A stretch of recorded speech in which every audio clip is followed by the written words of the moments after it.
یہ 1986 کی بات ہے۔ عنایت ماں کا سب سے بڑا بیٹا تھا۔ اس نے جب میٹرک پاس کر لیا تو ماں نے اسے کہنا شروع کر دیا کہ بیٹا کوئی کام تلاش کرو۔ بات یہ تھی کہ عنایت سے چھوٹے 4 بھائی پڑھ رہے تھے، اس لیے اس کو یہ احساس دلایا جاتا تھا کہ معاشی بدحالی دور کرنا اسی کی ذمہ داری ہے۔ صبح ہی وہ کام کی تلاش میں نکل جاتا اور شام کو گھر واپس لوٹ آتا۔ ماں کو اس کے بجھے ہوئے چہرے سے اپنے سوال کا جواب مل جاتا کہ آج بھی کام نہیں ملا۔ رات نا امیدی کا اندھیرا لاتی اور نئی صبح امید کی نئی کرنیں سمیٹ لاتی۔ 6 ماہ سے یہی ہو رہا تھا۔ کلرک کی نوکری کے لیے 100 دفتروں کی خاک چھانی، بالآخر مایوس ہو گیا اور پرائیویٹ کام ڈھونڈ لیا۔ ایک آڑتی نے حساب کتاب کے لیے رکھ لیا۔ 1 ماہ کام کرنے کے بعد اس نے صرف 500 روپے دیے۔ عنایت کی آنکھوں میں آنسو آ گئے۔ آڑتی نے پوچھا، کیا کم دیے ہیں؟ یہ تنخواہ ہے یا بھیک؟ عنایت نے دھیمے لہجے میں شکوہ کیا۔ تو پہلے سے طے کر لیتے نا، شکر کرو کہ 500 روپے مل گئے ہیں، ورنہ ہر جگہ پہلے 6 ماہ مفت کام کرنا پڑتا ہے۔ پہلے تجربہ حاصل کر لو تو اچھا ہے، تب تنخواہ کی بات کرنا۔ عنایت کے ایسے حالات نہ تھے کہ وہ تجرباتی محنت پر وقت ضائع کرتا۔ وہ تھک ہار کر رہ گیا۔ آڑتی کا کام چھوڑتا تو کہیں چپڑاسی کی بھی نوکری نہ ملتی۔ بیمار باپ، 2 بہنیں، 1 ماں اور 4 بھائی، اتنا بڑا کنبہ اور کفالت کا واحد ذریعہ اس مکان کا کرایہ تھا جو اس کے دادا نے ورثے میں چھوڑا ہوا تھا۔ یہ 5 مرلے کا پکا مکان تھا۔ اس کے بیچوں بیچ دیوار کھڑی کر کے 2 حصوں میں بانٹ دیا تھا۔ ایک حصے میں عنایت اور اس کے گھر والے رہتے تھے اور دوسرے حصے میں کرایہ دار۔ اس طرح گزارا چل رہا تھا۔ اس بار جب ملتان سے عنایت کے ماما جی آئے تو ماں ان سے مل کر رو پڑی۔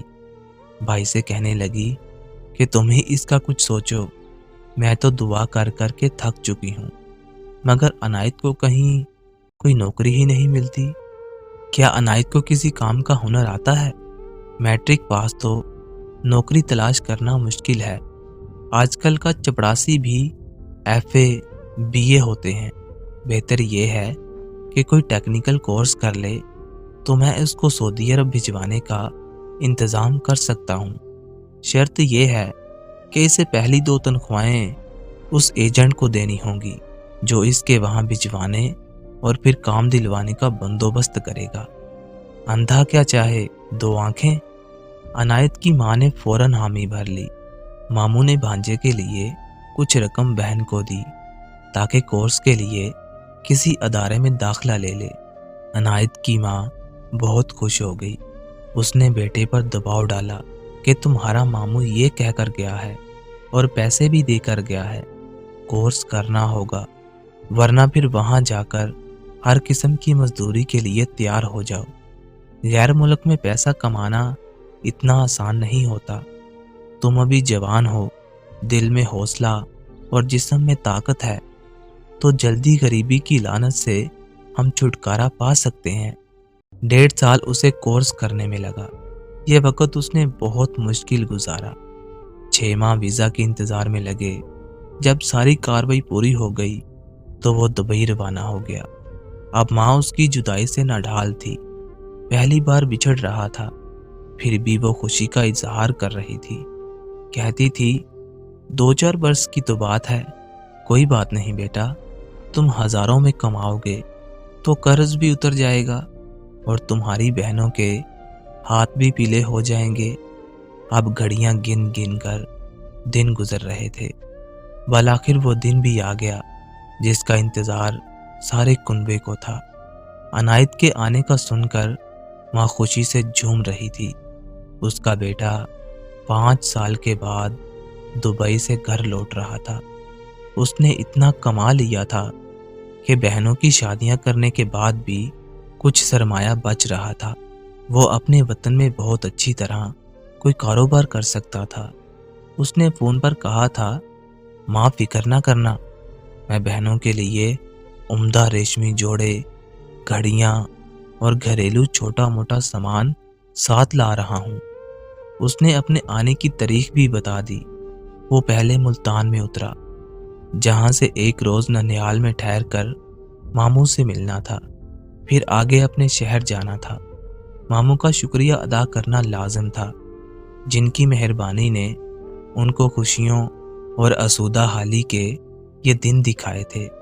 سو وہ ایک دن ماموں کے گھر ٹھہرا، ان کو اور ان کے بچوں کو تحفے دیے اور جانے کی اجازت چاہی۔ ماموں نے کہا، بیٹا تمہارے پاس سامان ہے، ویگن یا بس پر جانا مناسب نہیں، ایسا کرو ٹیکسی کر لو۔ اس پر مومانی بولی، میرا ماموں زاد فلک شیر ٹیکسی چلاتا ہے، کیوں نہ اس کو فون کر کے بلا لیں؟ اتنے مال و اسباب کے ساتھ کسی اجنبی ٹیکسی میں جائے گا تو ہم کو فکر لگی رہے گی۔ ماموں نے کہا، بیگم ٹھیک ہے، تم اپنی مومانی کو فون کر کے فلک شیر کو یہاں بلوا لو۔ مومانی نے فون کیا، فلک شیر نے ہی ریسیور اٹھایا۔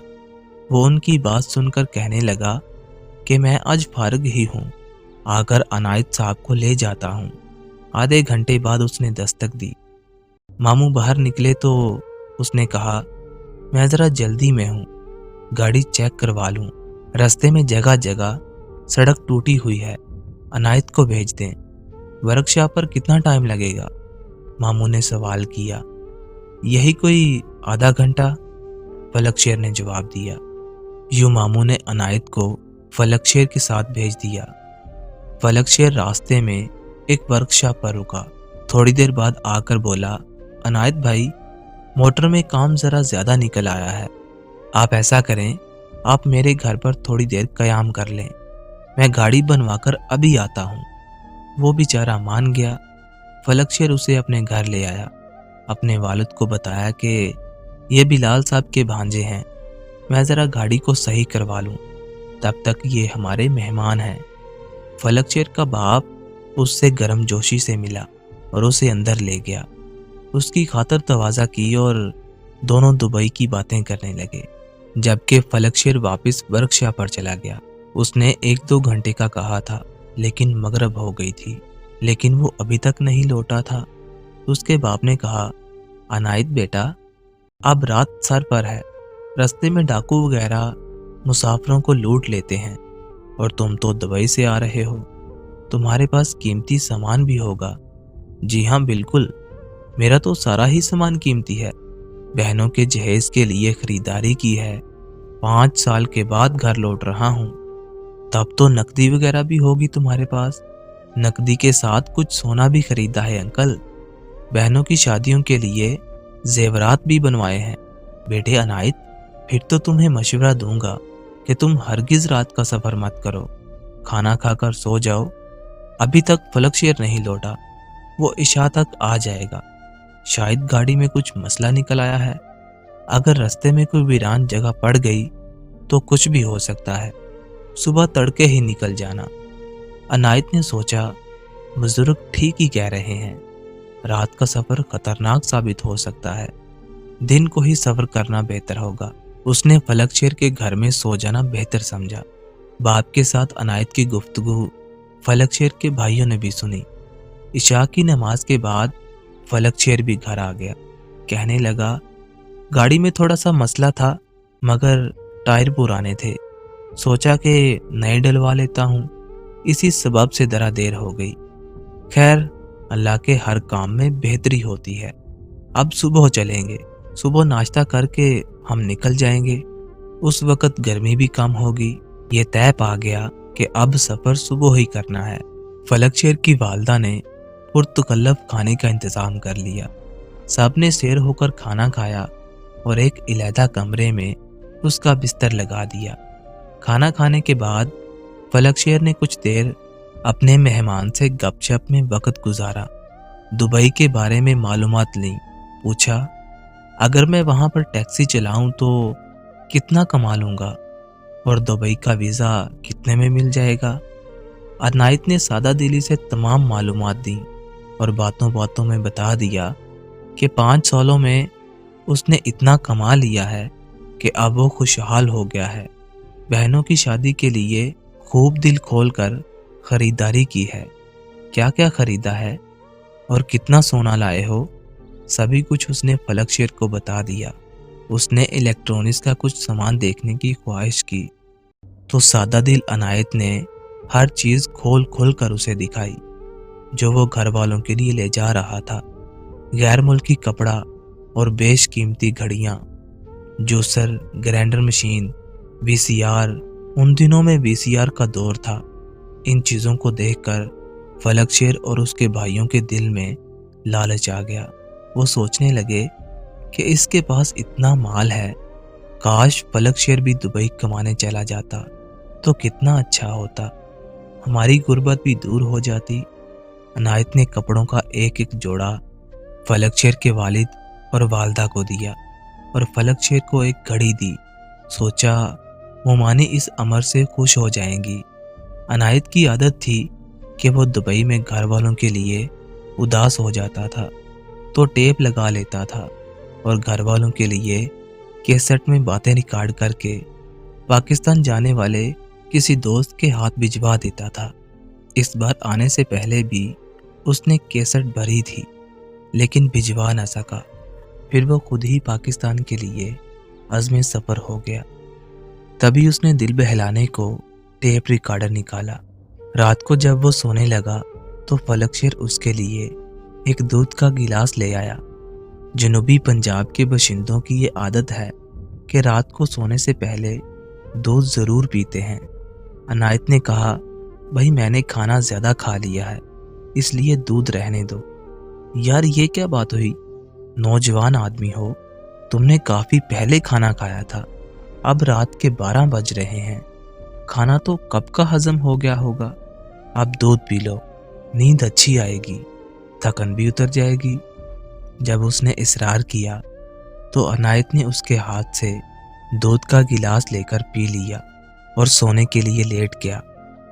اسے کیا خبر تھی کہ یہ لالچی لوگ اس کے بارے میں کیسا وحشت ناک منصوبہ بنا رہے ہیں. دودھ میں انہوں نے نشہ اور گولیاں ملا دی تھی. میزبان کے جاتے ہی اس نے ٹیپ ریکارڈر میں کیسٹ لگا دی, بٹن آن کر کے ہلکی آواز میں اسے چلا دیا, مگر نشہ رفتہ رفتہ اثر کرنے لگا تھا. وہ غنودگی میں جاتا گیا. کچھ دیر کے بعد وہ تینوں کمرے میں آ گئے. جب ان کا والد اپنے کمرے میں سو رہا تھا, فلک شیر نے دیکھا کہ عنایت سو چکا ہے. اس نے اپنے بھائیوں سے کہا, کام شروع کرو, صبح سے پہلے اس کو ختم کر کے زمین کے اندر کرنا ہے. اس کے چھوٹے بھائی اکبر نے عنایت کی ٹانگیں پکڑ لی.